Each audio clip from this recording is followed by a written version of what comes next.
और वहाँ पर तंत्र क्रियाएँ भी होती हैं, तो कौन-कौन सी तंत्र क्रियाएँ वहाँ पर लोग करते हैं? तंत्र तो बहुत तरीके के वहाँ पर होते हैं। तंत्रों का गढ़ है। अब जैसे भारत में ना कई गढ़ हैं, वो सबसे बड़ा गढ़ जो है तंत्र का वो कामाख्या ही है। दूसरा खजुराहो है। तीसरा जो मेहंदीपुर बालाजी है वो है।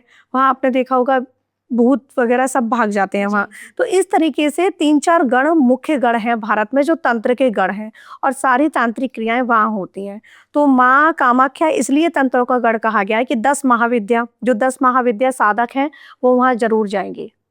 जो भी महाविद्या साधक हैं वो वहाँ ज़रूर जाएँगे, सात्विक तरीके से अपने तंत्र को जागृत करने के लिए। जो तामसिक हैं वो भी जाएँगे। नॉर्मल हम इंसान तो दर्शन के लिए जा रहे हैं, वो जा ही रहे हैं। तंत्र के ये गढ़ हैं। तो तंत्र के गढ़ में क्या होता है कि तंत्र क्या है? एक सिस्टम है, एक विधि है, किसी भी चीज़ को करने की आपकी विधि क्या है? तो वहाँ कामाख्या में जाकर उस विधि का पालन करते हैं वो। अब जैसे दक्षिणाचार्य हो गए या वामाचार, जैसे दक्षिण मार्गी और वाम मार्गी, आप किस मार्ग से आगे बढ़ रहे हो? इसमें 2 मार्ग हैं तंत्र में। तो जो वाम मार्गी होते हैं, अब पंचमकार हो गया, उसमें जैसे मैं बता रही थी मैथुन भी आता है, उसमें मत्स्य मतलब मछली का सेवन भी करना है, मांस का भी, मदिरा का भी।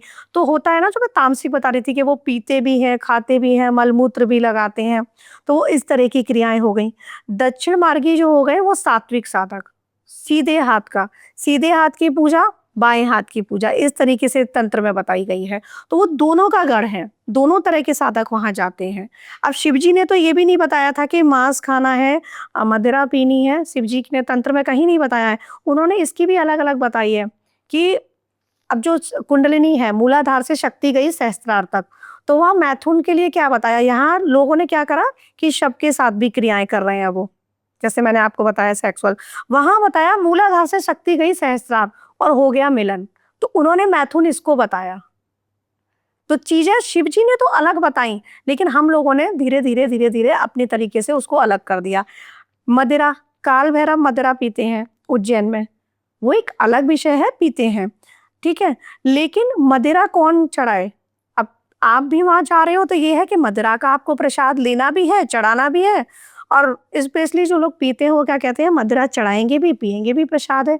लेकिन वो मदिरा नहीं बताई है, आसव बताए हैं। जो फलों के रस से बनते हैं, गुड़ से बनते हैं, अजवाइन से बनते हैं, तो वो आसव बताए गए हैं कि वो आसव चढ़ाओ, सात्विक लोग। लेकिन हुआ क्या, जो तामसिक लोग कर रहे हैं, वही हम सात्विक लोग करते आ रहे हैं।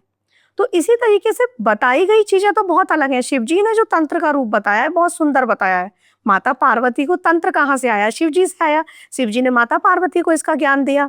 फिर जब धीरे-धीरे लोगों ने अपने हिसाब से इसकी तंत्र की बुक लिखी, है ना? शास्त्रों से, पुराणों से ये निकला, वेदों से, फिर इसको बदलते गए। अपने-अपने हिसाब से लोगों ने उसको लिख दिया और उसी हिसाब से सब लोग इसको फ़ॉलो करने लग जी, गए। जी। तो जैसे मैंने बताया ना पंचमकार होता है, उसमें भी मदिरा भी है, मांस भी है, तो वो क्या है, मैथुन भी है, 5 तरह से होती हैं वो क्रियाएँ। तो वो सब अलग है, जैसे मैंने बता दिया कि मैथुन ये है, शक्ति को मूलाधार से शक्ति को अपनी सहस्त्रार तक पहुँचा लो, हो गया दोनों का मिलन। अब मिलन वहाँ मिलन वैसे कर लिया। तो इसी तरीके से कामाख्या में बहुत अलग-अलग तरीके के तंत्र किए जाते हैं। आप वहाँ किसी भी तरीका का तंत्र कर सकते हैं, करवा सकते हैं। वो ऐसा गढ़ है।